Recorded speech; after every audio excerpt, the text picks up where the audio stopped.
Hello, very good evening, guys. This is your English mentor Saurav Sharma, and I warmly welcome to you in my channel English Mentor.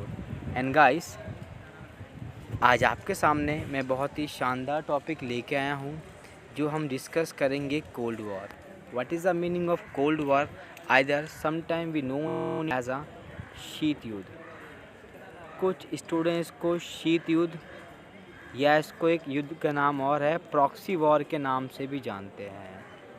अब अगर मैं आपसे जानना चाहूँ what is the meaning शीत युद्ध and proxy war, तो ये एक्चुअल में एक ऐसा युद्ध था जहाँ पे हम बिल्कुल भी वॉर वर्ड का यूज़ नहीं कर सकते, क्योंकि ये वॉर नहीं था. इट वाज जस्ट निगेट, या फिर आप बोल सकते हो आर्गूमेंट, या बोल सकते हो क्रिटिसाइज था, बस और कुछ नहीं था. जहाँ पे दो कंट्री थी वो आपस में या तो एक दूसरे को क्रिटिसाइज़ कर रहे थे या उनके बीच आर्गूमेंट चल रहा था, एंड दैट्स इनफ. इसके सिवा वहाँ पे कुछ भी नहीं चल रहा था. That is called your cold war. Let us see their meaning. The cold war was a state of geopolitical tension after the second world war between the US and USSR. क्या था ये? जियोपॉलिटिकल एक tension था. हुआ क्या था actual में after finish off second world war 1938 and 42. The condition has been created. कैसे कंडीशन क्रिएट हुई थी कि वर्ल्ड में दो पावर बचा था आपका यूएसए एंड आपका लास्ट वन आपका यूएसएसआर. ऐसे में क्या हुआ, जब वर्ल्ड में दो पावर बचे तो कॉमन सी बात है, they will have the competitions. उनमें किसी बात का युद्ध तो होगा, क्योंकि अमेरिका भी चाहेगा वर्ल्ड पावर बनना और आपका रशिया भी चाहेगा वर्ल्ड पावर बनना. That was the cold war. इसलिए ये हुआ था क्योंकि दोनों शक्तियाँ चाहती थी कि वर्ल्ड में रूल्ड ओवर करना या महाशक्ति बनना. ओके.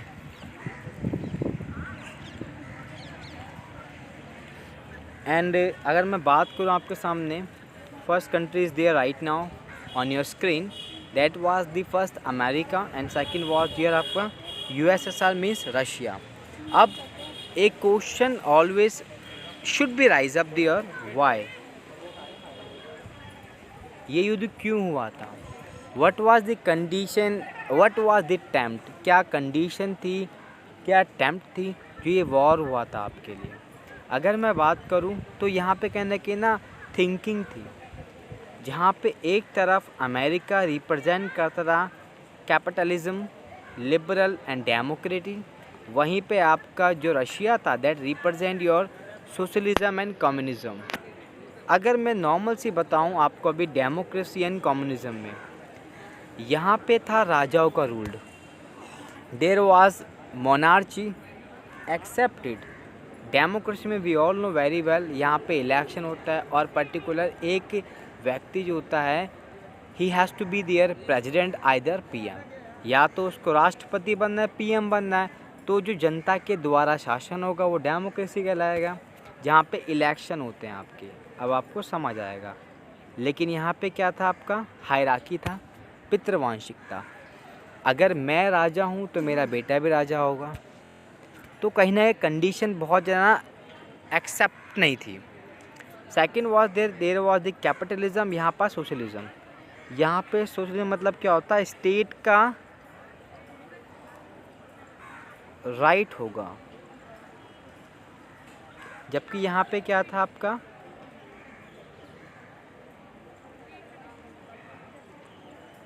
इंडिपेंडेंट.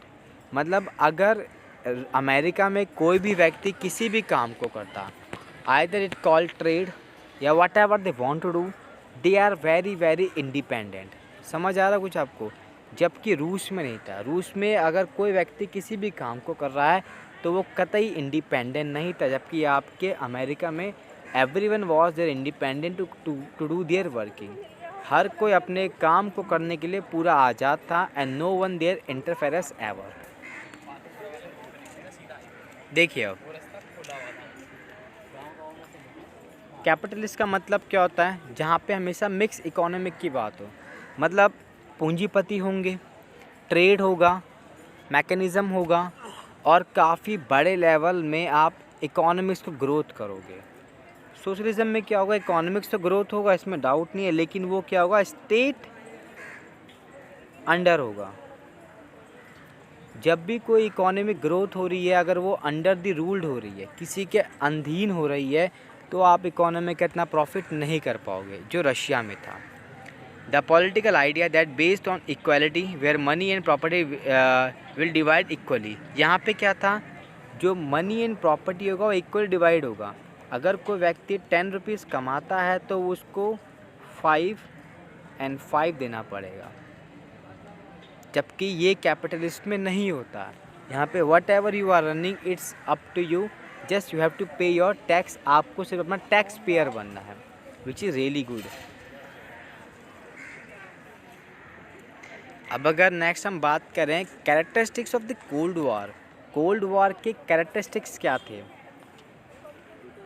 आइडियोलॉजिकल डिफरेंसेस, ये बात एक्सेप्टेबल है।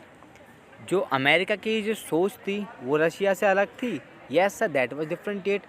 जहाँ पे अमेरिका कैपिटलिस्ट था, पूंजीपति था, रशिया क्या था आपका, कम्युनिज्म था, साम्यवाद था, जहाँ पे राजाओं का रूल्ड होता है, जबकि अमेरिका में नहीं था।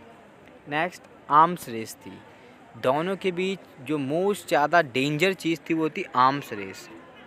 दोनों चाहते थे अपने आप को एक्सपोज करना and to show their self कि मेरे पास ज़्यादा हथियार है। ऐसे में क्या होगा, ऐसे में सिंपल सी बात है, वॉर अपने पीक पे होगी। एस्पिनेस, जासूसी करना, क्या हुआ सडनली, ये आपका अमेरिका है,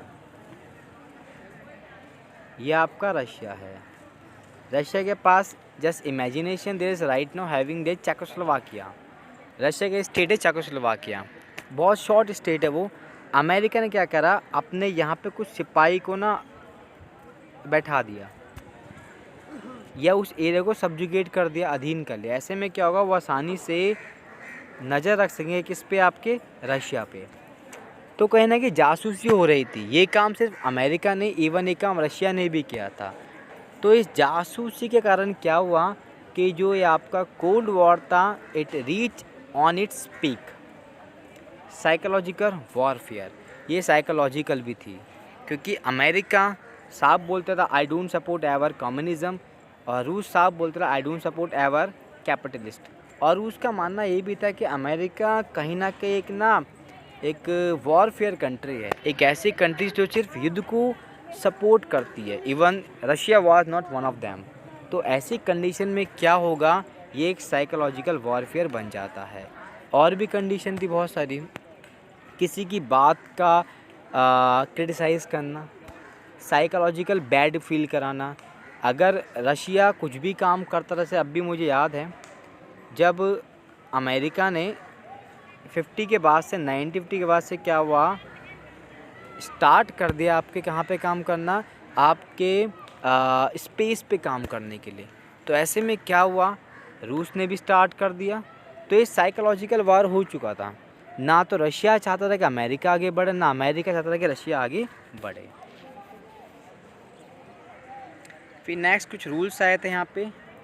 मॉल प्लान, ये अमेरिका के द्वारा इनिशिएटिव प्लान था 1948 में।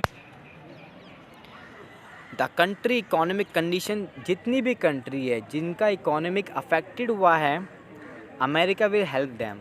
अब देखो वो कंट्रीज़ कौन थी, ये कंट्रीज़ आपके रशिया की भी थी और आपके वेस्टर्न की भी थी। America told I will help them.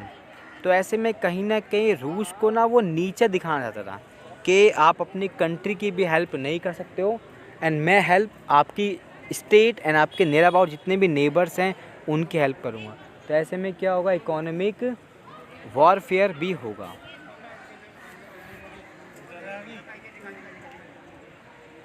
Next आपका 1949 यूएसए ने नाटो बनाया। What is the meaning full form NATO, north Atlantic treaty organisations. इसमें क्या था, अलाइंस हुआ जितने भी वेस्टर्न कंट्रीज़ थे जहाँ पे they have to ruled over, जहाँ पे उनका शासन चलेगा, उनको रूल्ड ओवर करना, वो सब यहाँ पे रहेगा। पर्पस क्या था कि अगर किसी एक वेस्टर्न कंट्री पे अटैक होता है तो पूरे वेस्टर्न नाटो पे अटैक माना जाएगा। तो कहीं ना कहीं अलाइंस बनाया जा रहे थे रशिया के खिलाफ कि भाई मैंने माना अगर किसी एक अमेरिकी जगह पे अटैक हो रहा है तो उन्होंने साफ साफ बोल दिया कि सब पे अटैक होगा और सब एक साथ मिलके क्या करेंगे, रूस के खिलाफ वॉर कर देंगे। The next it's goes to the Warsaw Pact, mutual defence organisation Bulgaria. Warsaw Pact किसने करा था? आपके रशिया ने किया था। रशिया ने क्या करा, अब हम सब क्या करेंगे, ट्रेड एक साथ करेंगे। हमारा ट्रेड एक इंटरनली रहेगा, कोई बाहर का व्यक्ति उसमें ट्रेड नहीं करेगा। तो रशिया भी कहने के चाहता था कि इकोनॉमिक एक्सपेंड को इंटरनली करें, एक्सटर्नली ना। जो अमेरिका है उसके ट्रेड को बिल्कुल क्लोज किया जाए। That was the Warsaw. Let us see Cuba missile crisis. Missile crisis है क्या एक्चुअली? ये आपका क्यूबा जो आप देख रहे हो यहाँ पे इमेज में, अमेरिका के नियर अबाउट, जो आपके एक्चुअल में आपका जो वेस्टर्न इंडीज़ है उसका एक लैंड द्वीप है। ऐसे में क्या हुआ, यहाँ पे रशिया की कम्युनिस्ट गवर्नमेंट बन चुकी थी। तो रशिया यहाँ पर है, आपको दिख रहा होगा, जबकि अमेरिका यहाँ पर है। It's around 200 kilometre away from the Cuba. तो ऐसे में अमेरिका को बहुत डर गया। अमेरिका को लगा यार जब यहाँ पे रूस की सरकार आ चुकी है तो अमेरिका को लगा कि यार कहीं ना कहीं ऐसा ना हो कि ये जो कम्युनिस्ट सरकार है कि हम पे अटैक ना कर दे। फाइनली हुआ क्या, अमेरिका ने भी क्या करा, यहाँ से अपनी मिसाइल तैनात कर दी और यहाँ से रूस की मिसाइल ऑलरेडी तैनात थी क्यूबा से, क्योंकि क्यूबा बहुत नियर अबाउट है अमेरिका से। तो अमेरिका को बहुत बड़ा डर फैला गया था कि यार हमें लगे अब फाइनली क्या वॉर होने वाला है।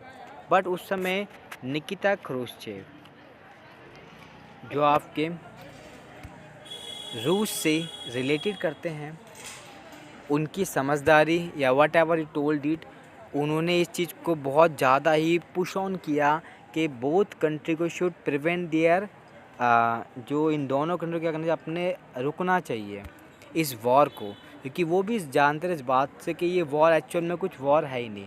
It was just internally thought process. उन्होंने इस वॉर को रोका। फाइनली क्या हुआ, जो क्यूबा मिसाइल क्राइसिस था वो टल गया। End of cold war. Cold war का एंड क्यों हुआ? पहला अगर मैं बताऊं आपको तो वो था आपका इकोनॉमिक क्राइसिस। अचानक से क्या हुआ, 100 रुपये जो कमाते थे, इमेजिन करो अमेरिका के लोग, वो 90 रुपये अपना हथियारों खरीदने में लगाते थे। सेम कंडीशन रूस करता। ऐसे में क्या हुआ, 10 रुपये से तो आप कुछ कर नहीं सकते हो, इकोनॉमिक क्राइसिस हो गया। Now they don't have the money where they have to spend, they don't have an idea. जब पैसा ही ख़त्म हो जाएगा युद्ध कहाँ से करोगे आप? Next, new country origin. नए नए कंट्री आ गए, नेम आ गया, जिसके प्रिंसिपल्स क्या थे, मेक पीस एंड काल्म, शांति का विस्तार करना। जब ऐसे सिद्धांत प्रिंसिपल्स ग्रोथ होंगे वाइल हैविंग दी वॉर, तो ऐसे में क्या होगा, जो वॉर के जो प्रिंसिपल्स है वो अपने आप क्या प्रिवेंट होना स्टार्ट हो जाएंगे। Berlin war came down. जो बर्लिन की दीवार थी वो फाइनली क्या, वो तो गिर गई थी।